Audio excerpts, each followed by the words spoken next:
The morning of March 14, 2001, began the way most mornings do in Mineral Wells, Texas, quietly, unhurriedly, with the kind of pale golden light that filters through mesquite trees and settles over front porches still damp from the night's dew.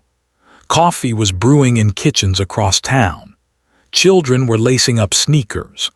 Dogs were barking at nothing in particular along the cracked sidewalks of West Oak Avenue. It was an ordinary Wednesday in a town that prided itself on ordinary Wednesdays. By nightfall, that ordinary morning would become the last ordinary morning Mineral Wells would know for a very long time.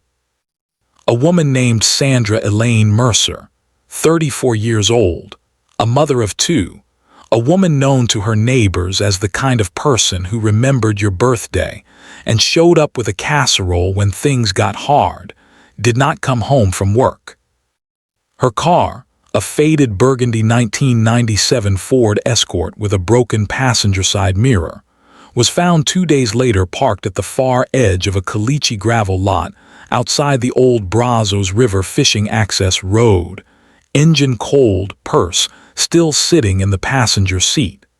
A half-drunk cup of gas station coffee balanced in the cup holder, as if she had simply stepped away for a moment and planned to return. She never did.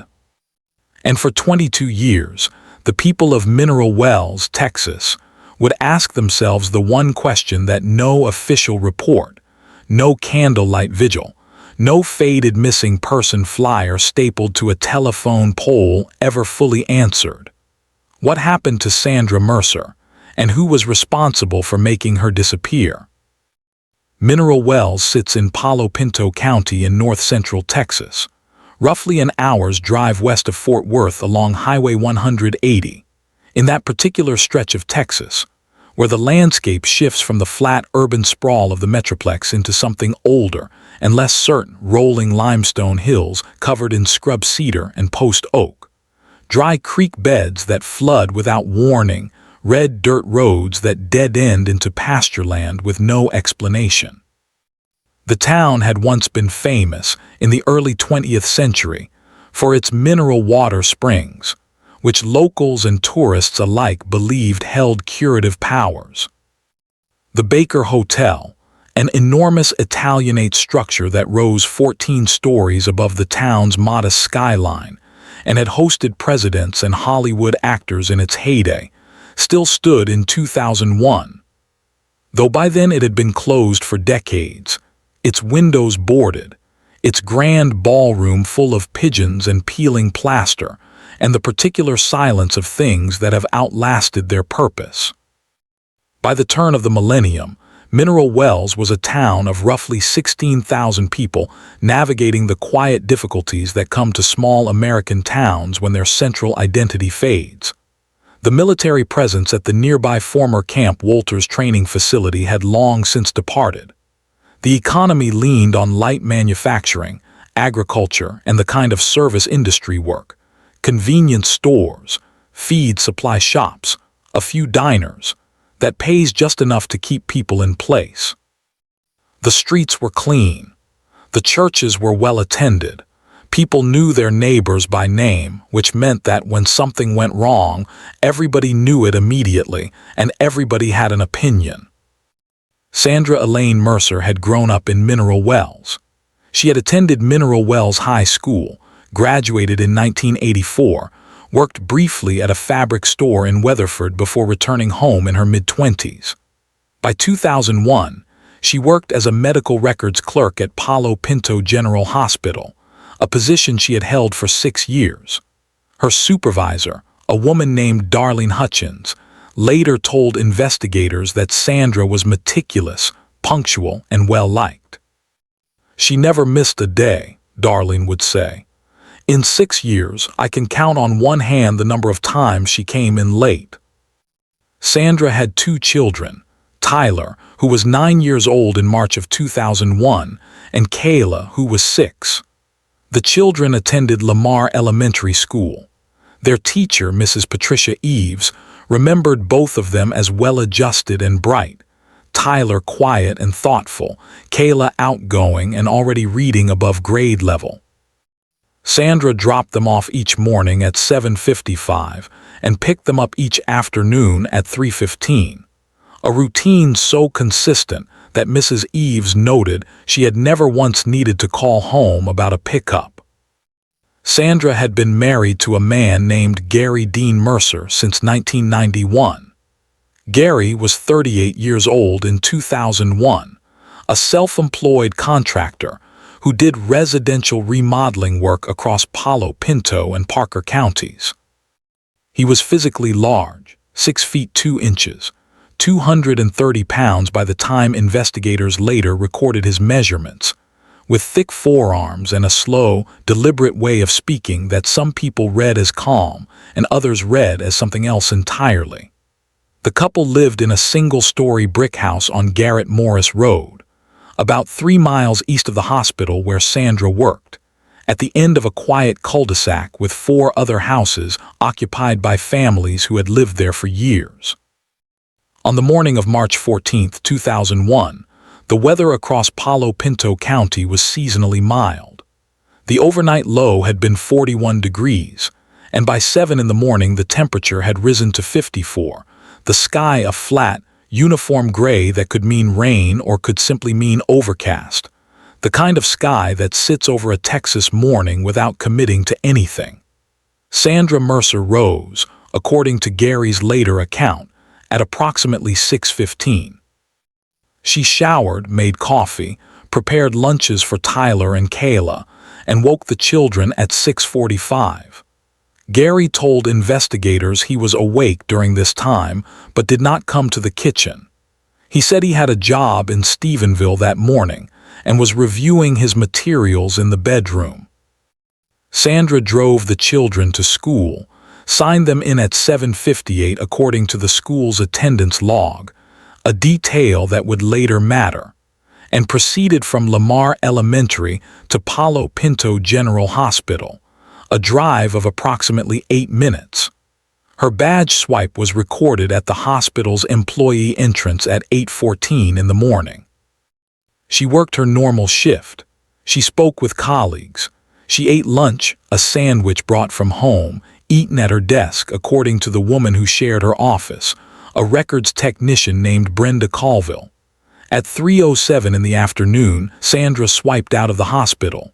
The security system recorded the badge exit. Her car, confirmed by surveillance footage from the hospital parking lot, departed the lot at approximately 3:12. She never picked up Tyler and Kayla. At 3:45, Mrs. Eves noted that the Mercer children had not been collected. She waited until 4 o'clock and then called the Mercer home number. There was no answer. She left a message. She called the hospital. The hospital confirmed Sandra had left at 3:12.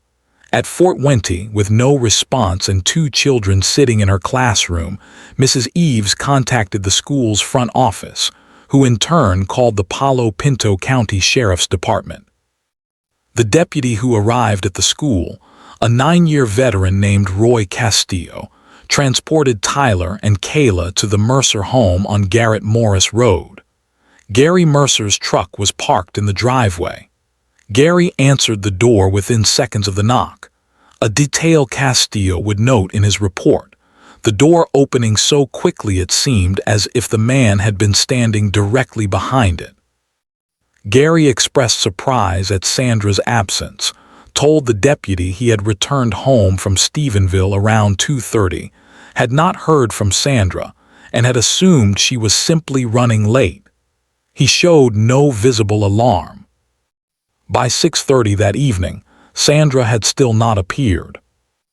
At 9:17 that night, Gary Mercer filed a missing person report.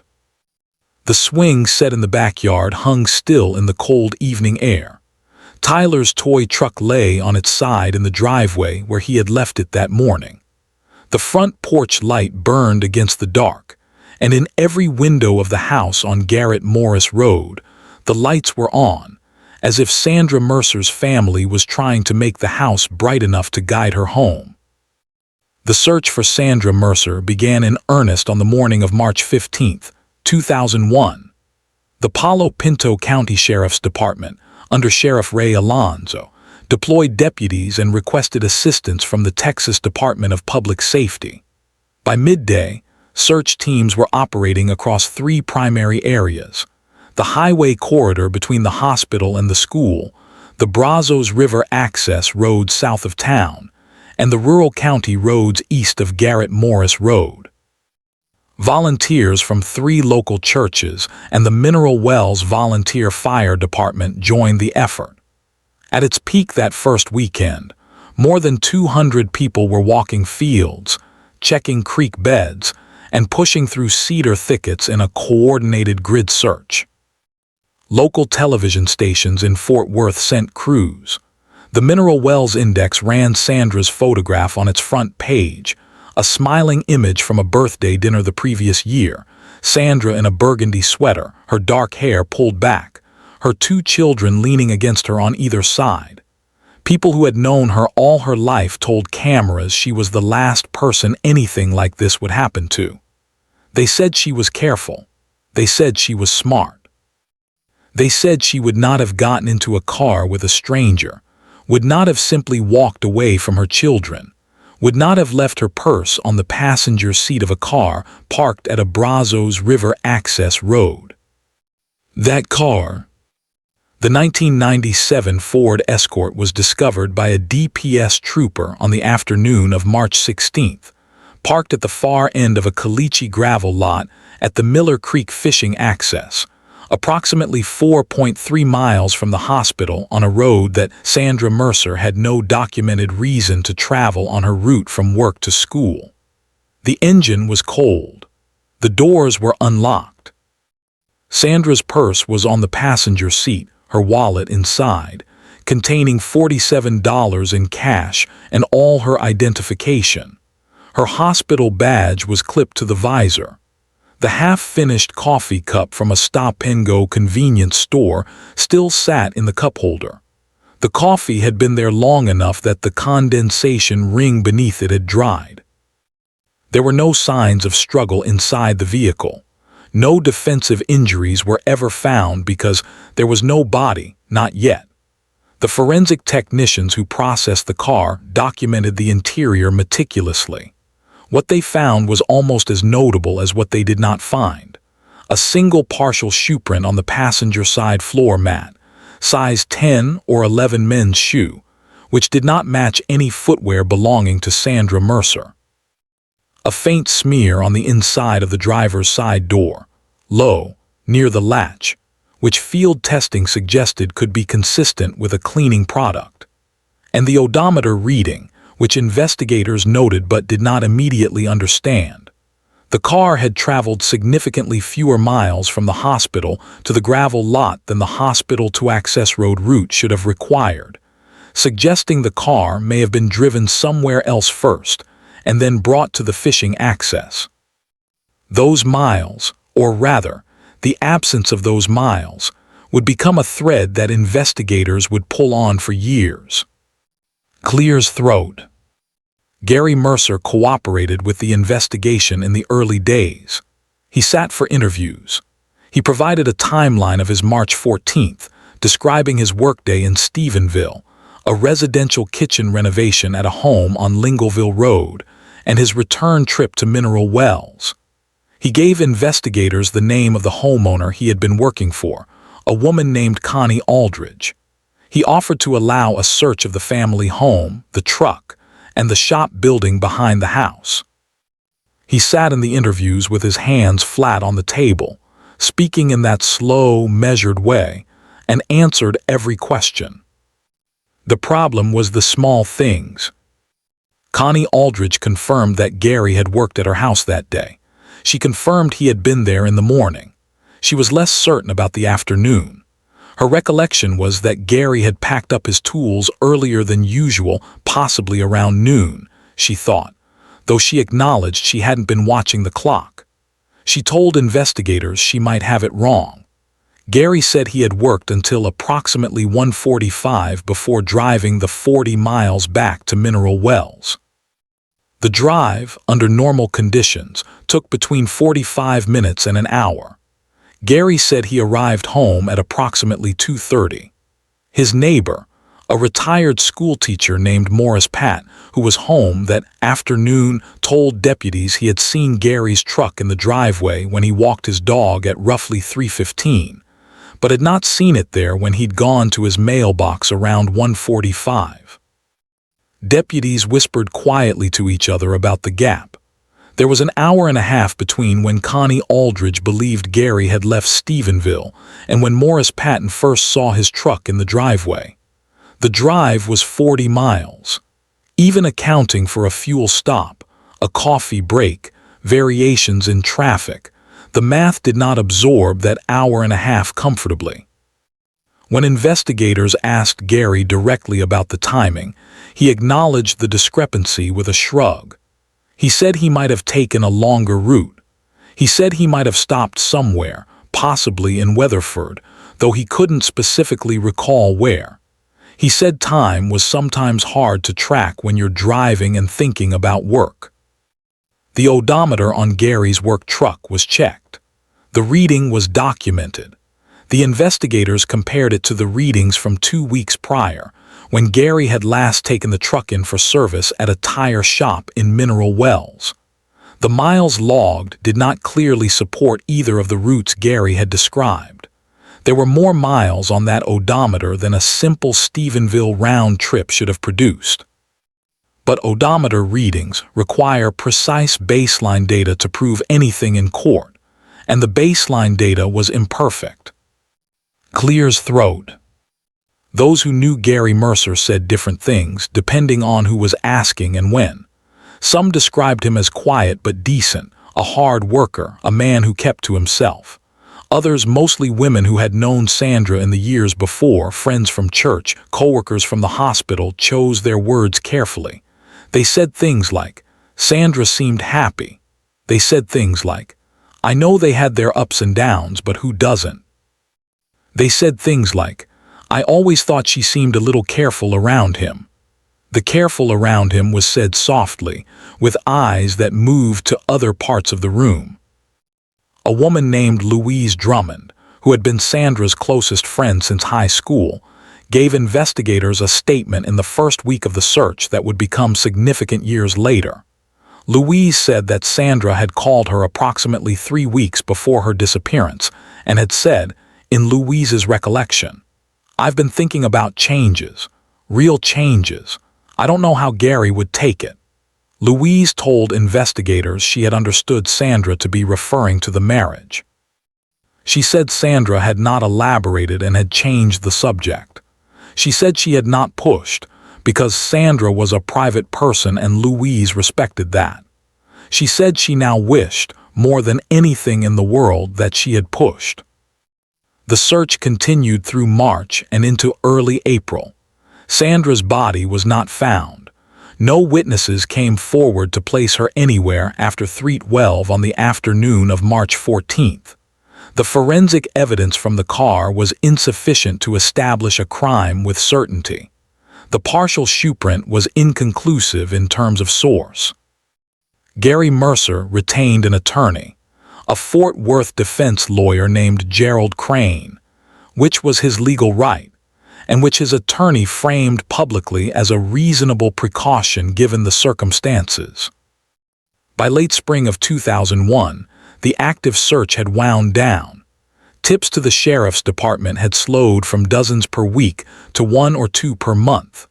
The cable news interest, which had briefly elevated the case to regional prominence, moved on to other stories.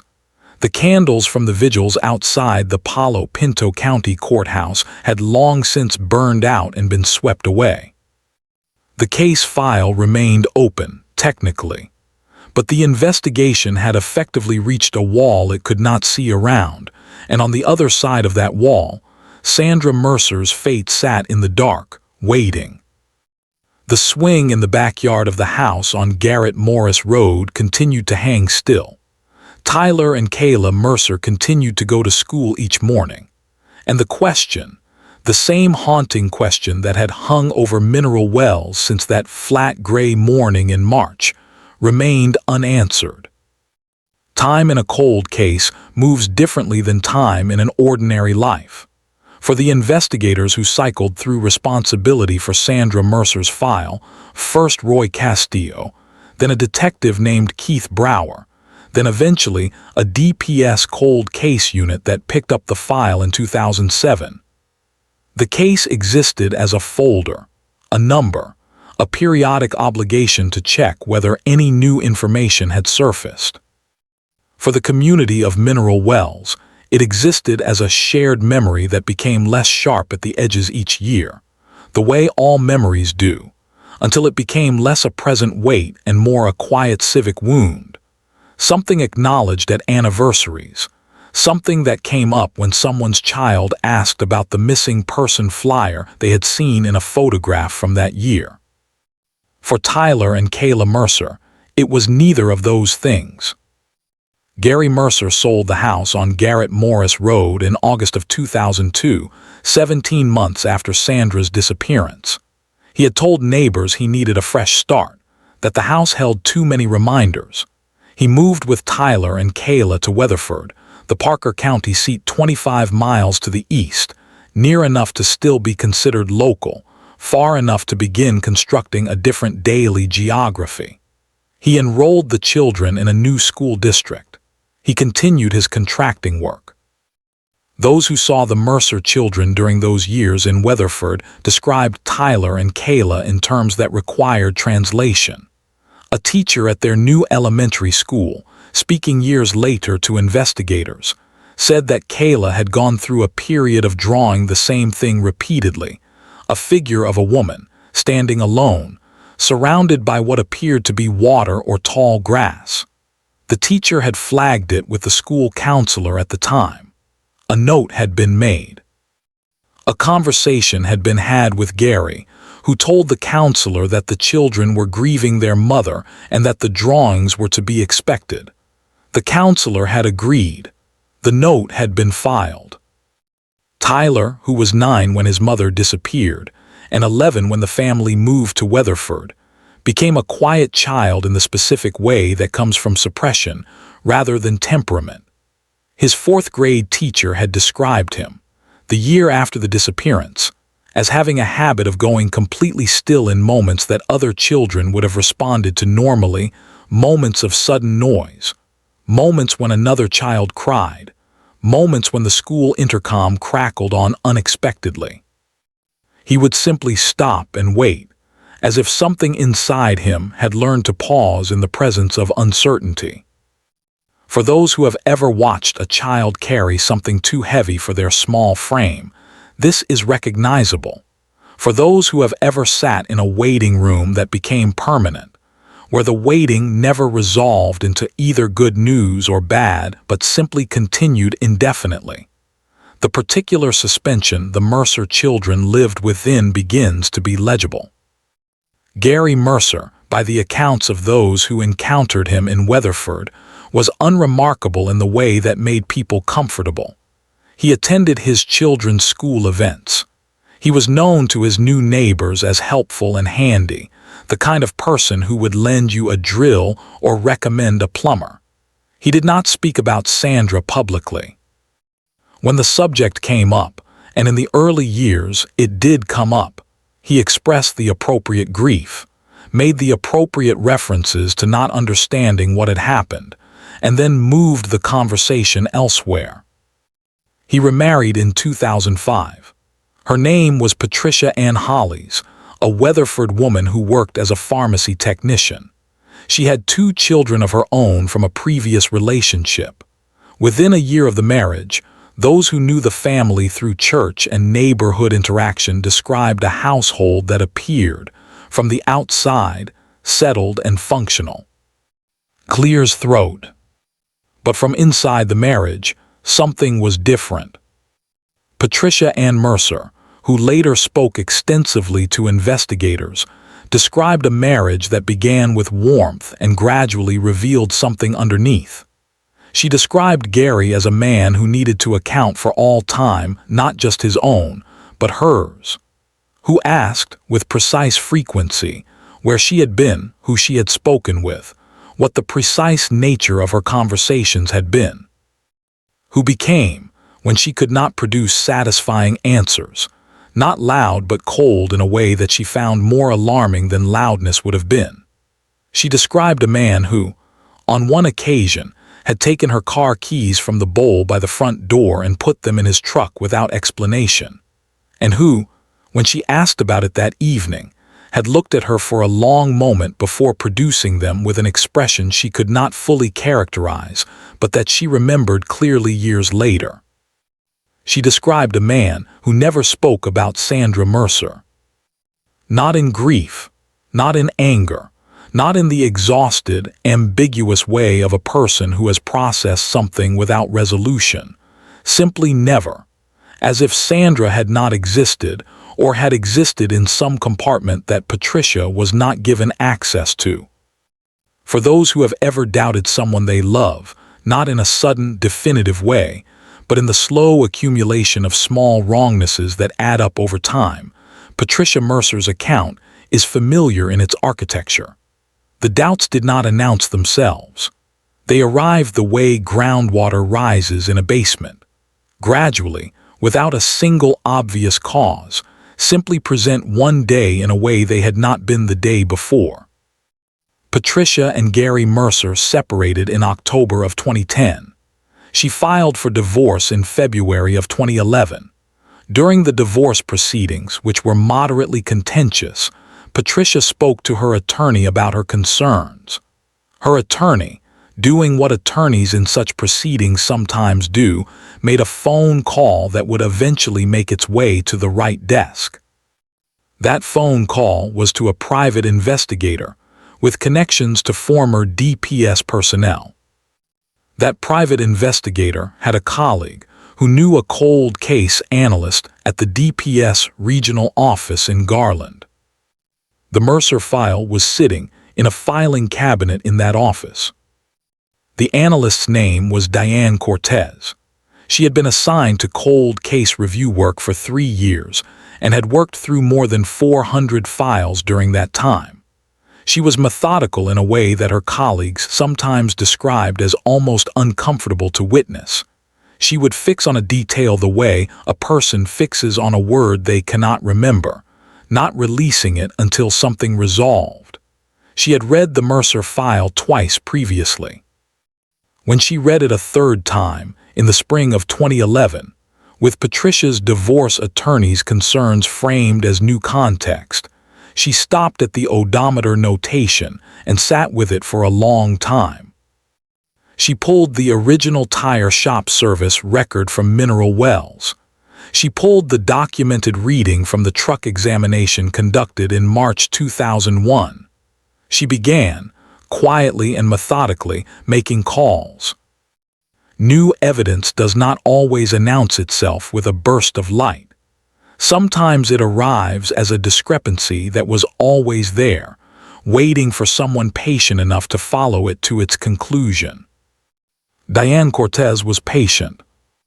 On a Thursday morning in early April of 2023, 22 years, 3 weeks, and 4 days after Sandra Elaine Mercer had last been seen on surveillance footage at the Palo Pinto General Hospital parking lot, Kayla Mercer, now 28 years old and living in Fort Worth, where she worked as a licensed practical nurse, sat across a table from 2 DPS investigators and a Palo Pinto County Sheriff's detective, and said words that had been inside her for a very long time. She said she had been 6 years old. She said she hadn't understood it then, not completely, not in the way that a 6-year-old understands anything requiring context she didn't yet have. She said that she had been homesick from school on March 14, 2001. She had not been at school. No one had known this because she had gone to school that morning. Sandra had dropped both children, and then Kayla had felt sick in the second period and had been sent to the nurse's office, and the nurse's office had called home, and Gary had picked her up. The school's attendance record showed her present because she had arrived.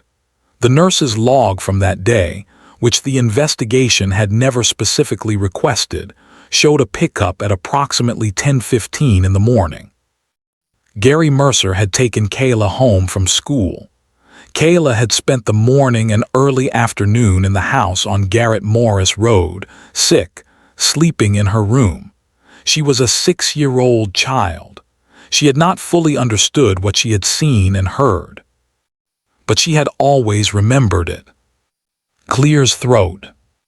What Kayla told investigators in April 2023, carefully, in the measured language of an adult who had spent years constructing the words for something she had spent years only half permitting herself to know, was this.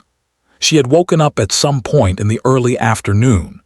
She could not say exactly when. She had been sick. She had been half asleep. And she had heard sounds from outside the house.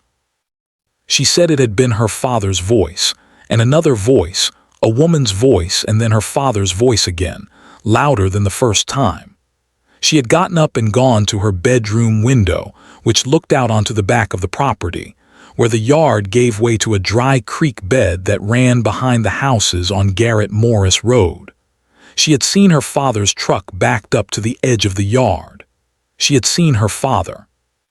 She had not understood what she was seeing because she was 6 years old and sick, and the afternoon light was flat and gray. She had gone back to bed. She had told no one for 22 years because she had not known, for a very long time, that there was something specific to tell. And then, slowly, over years of adulthood, of processing, of a single session with a therapist in 2019 that had unlocked something she had kept sealed, she had come to understand that what she had seen at that window was something she could no longer allow to remain inside her alone. "I saw him," she told the investigators. Her voice was steady. Her hands were folded on the table in front of her. "I saw him at the back of the truck. I didn't know what he was doing. I know now." Investigators had already been quietly rebuilding the case for months before Kayla came forward, working from the thread that Diane Cortez had initially pulled in 2011, and then continued to follow as new forensic tools became available over the subsequent decade. Ground-penetrating radar surveys of rural properties in Palo Pinto County had been conducted in 2019 and 2021, using updated equipment. The dry creek bed behind the houses on Garrett Morris Road had been within the survey area of the 2021 sweep. The results had identified an anomaly approximately 80 feet behind the property line of what had been the Mercer home, an area of disturbed earth that the current property owners, who had purchased the house in 2002, had never explained or investigated, having no reason to. Excavation of that site had been authorized under court order in late February of 2023. Sandra Elaine Mercer's remains were recovered on March 2, 2023. Clears throat. The forensic analysis conducted by the Tarrant County Medical Examiner's Office, which was brought in to assist given the complexity and age of the case, took approximately 6 weeks. The findings, released to investigators in early April and later summarized in the probable cause affidavit, established the presence of blunt force injuries consistent with a struggle, and confirmed through dental records what the investigators had already understood. The remains were Sandra's. Garland County Prosecutor's Office was brought in to advise on the charging decision. The Palo Pinto County District Attorney, a woman named Sandra Wetherington. The coincidence of the first name was noted by local journalists and then quickly, respectfully, set aside, authorized the arrest warrant on April 19, 2023. Gary Dean Mercer was arrested at his home in Weatherford at 7:14 on the morning of April 21, 2023. He was 60 years old. He was wearing a gray work shirt and standing in his kitchen when 4 law enforcement officers, 2 from the Palo Pinto County Sheriff's Department and 2 from the DPS, knocked on his door. He opened it, which he did according to the lead detective on the Warren execution, a 20-year DPS veteran named Marcus Webb, with an expression that Webb later described in his notes as not surprise. He looked like a man who had been waiting for a long time and had finally run out of waiting.